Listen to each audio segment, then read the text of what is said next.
نماز پڑھنے کے ارادے سے تکبیرۃ الاحرام کہتے ہیں، تو نماز کے شروع ہونے سے اس کے ختم ہونے تک کچھ کام ہمارے لیے حرام ہو جاتے ہیں اور ان کا انجام دینا نماز کو باطل کر دیتا ہے۔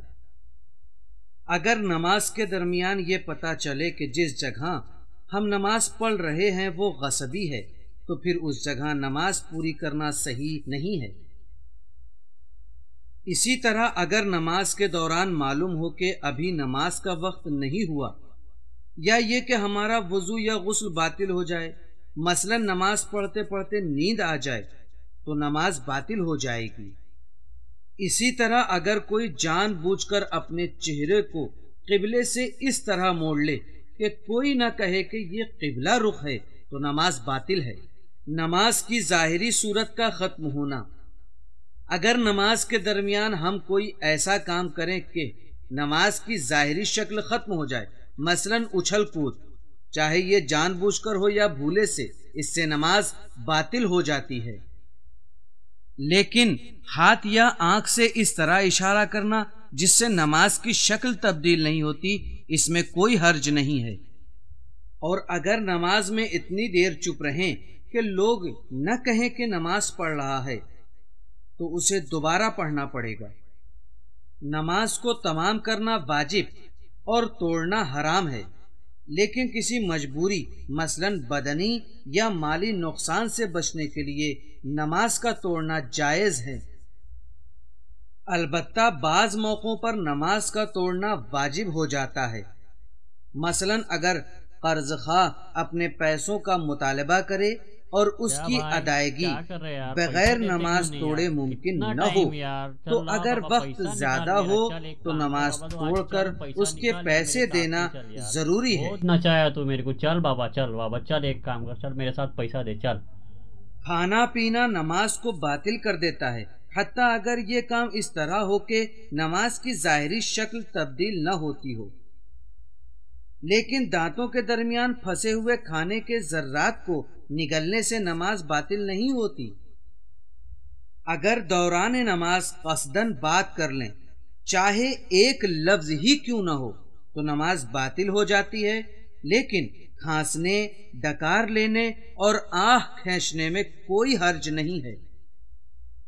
نماز کے دوران خدا کے علاوہ کسی اور سے باتیں نہیں کر سکتے۔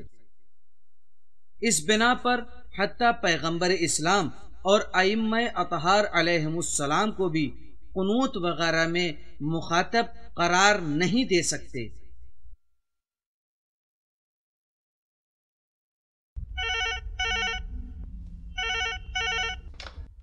ہلو، السلام علیکم۔ وعلیکم السلام ورحمۃ اللہ۔ آقا میں نماز پڑھ رہا تھا، رکوع سے میں نے سر اٹھایا تو دیکھا کہ چولہے پر چڑھا ہوا دودھ ابلنے والا ہے۔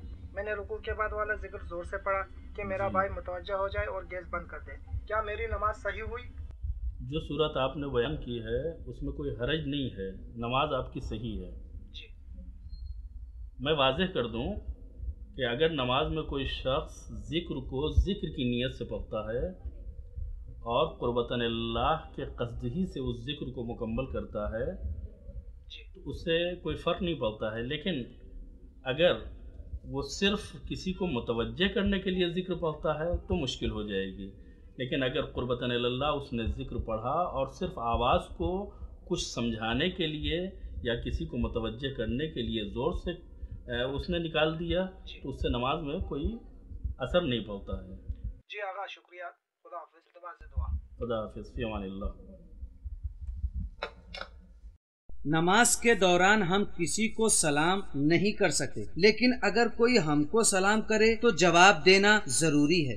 اللہم اغفر لنا، السلام علیکم۔ اور جواب میں پہلا لفظ سلام کا ہی ہونا چاہیے، یعنی سلام علیکم یا السلام علیکم۔ وعلیکم السلام کہنا صحیح نہیں ہے۔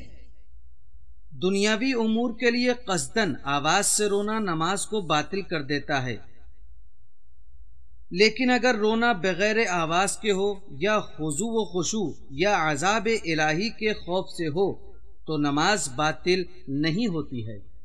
ارادے کے ساتھ آواز سے ہنسنا بھی نماز کو باطل کر دیتا ہے۔ لیکن مسکرانا یا بے اختیار ہنسنا بشرطے کہ حالت نماز سے آدمی خارج نہ ہو کوئی حرج نہیں ہے۔ اگر قیام میں ہاتھ پر ہاتھ رکھ لیا جائے یا سورہ حمد تمام کرنے کے بعد آمین کہیں تو نماز باطل ہو جائے گی۔ لیکن اگر یہ ہاتھ پر ہاتھ رکھنا تقیہ کی وجہ سے ہو یا بھولنے سے ہو یا مجبوراً ایسا کرے، مثلاً ہاتھ کھجلانے کے لیے دوسرے ہاتھ پر ہاتھ رکھ دیا تو کوئی حرج نہیں ہے۔ تقیہ کا مطلب ہے جان، مال، ناموس یا امت اسلامی کے اتحاد کو خطرے سے بچا